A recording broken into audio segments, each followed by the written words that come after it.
अस्सलाम वालेकुम नाज़रीन, आज जिस मौजू पर मैं आपसे बात करना चाह रहा हूँ वो तो एक वो सूरत हाल है जिसमें इमरान खान गिरफ़्तार हुए हैं, लेकिन रिहाई बहुत जल्द मतवक्के है, क्योंकि सूरत हाल ऐसी है कि ये छोटी जो सज़ा के केसेस होते हैं जिनमें 1, 2, 3 साल या 6 माह की सज़ा होती है, ये वो केसेस होते हैं जिनमें अदालत में अपील में जाते ही सेक्शन 426 क्रिमिनल प्रोसीजर कोड के तहत आमतौर पर अपील की अदालतें जो है मुल्ज़मान को छोड़ दिया करती हैं।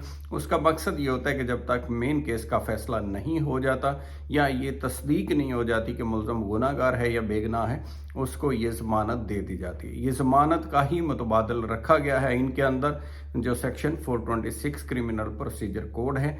तो लिहाजा इस केस में क्योंकि काफ़ी सारे लकूनाजात हैं, जिसमें क्योंकि एक पार्टी को सुना ही नहीं गया, उसके गवाहों को नहीं लिया गया, बड़ी स्पीड के साथ जज साहब के ऊपर एतराज़ात होने के बावजूद उन्होंने ज़बरदस्ती इस चीज़ को बालाए ताक रखते हुए फैसला कर दिया। तो लिहाजा इसमें चांसेस हैं कि हाई कोर्ट या सुप्रीम कोर्ट से वो सज़ा ख़त्म हो जाएगी। अब दूसरी तरफ बात जो मेन टॉपिक है वो इलेक्शन के हवाले से है, जिसमें नई मरदमशुमारी का ईसीसी जो कमेटी है उसने नोटिफिकेशन करने का फैसला कर लिया, मंजूरी दे दी है। अगर वो नोटिफिकेशन कर देते हैं तो आइन के तहत, आइन पाकिस्तान के आर्टिकल 51 के तहत फिर जो इलेक्शन है वो करवाना होगा नई मरदमशुमारी के मुताबिक। अब नई मरदमशुमारी के मुताबिक जब इलेक्शन करवाना होगा तो उसके लिए नए सिरे से हल्का बंदियाँ करनी पड़ेंगी।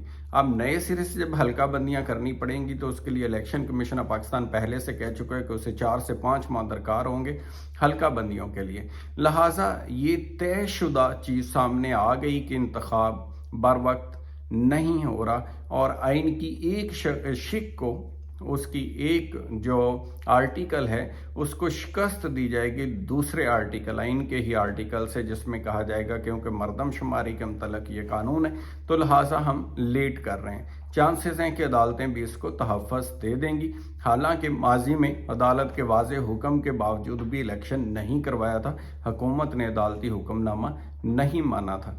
लिहाजा यहाँ भी चांसेस यही हैं कि गैर मुअय्यना मुद्दत के लिए भी सोचा जा सकता है कि इंतखाबात डिले हो गए और इंतखाबात नहीं हो रहे। दूसरी तरफ अगर इंतखाबात हो भी जाते हैं तो जो एक मेन स्टेक होल्डर है पाकिस्तान तहरीक इंसाफ, जब उसके चेयरमैन को गिरफ्तार कर लिया गया है तो उसमें फिर उन इलेक्शंस की क्रेडिबिलिटी के ऊपर भी बड़े क्वेश्चन होंगे जब वो मैदान में नहीं होते, या आने वाले वक्त के अंदर अगर तहरीक इंसाफ को भी उस तरह से माहौल इलेक्शन के अंदर हिस्सा लेने का नहीं मिलता जिस तरह से तमाम जमातों को मिलना चाहिए, तो फिर उस इलेक्शन के ऊपर भी काफ़ी सारे सवालात होंगे और उनके नताइज को तस्लीम करने के हवाले से भी काफ़ी सारे सवालात जन्म ले सकते हैं। लिहाजा अभी जो सूरत डेवलप हुई है उसके अंदर करीब करीब कोई इलेक्शन नज़र नहीं आ रहा। तो लिहाजा यही कहा जा सकता है कि अभी तमाम जो इत्तेहादी जमातें हैं, हुकूमती जमातें हैं,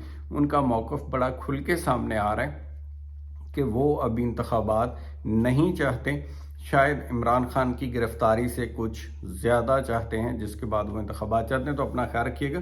थैंक यू सो मच। खुदा हाफ़िज़।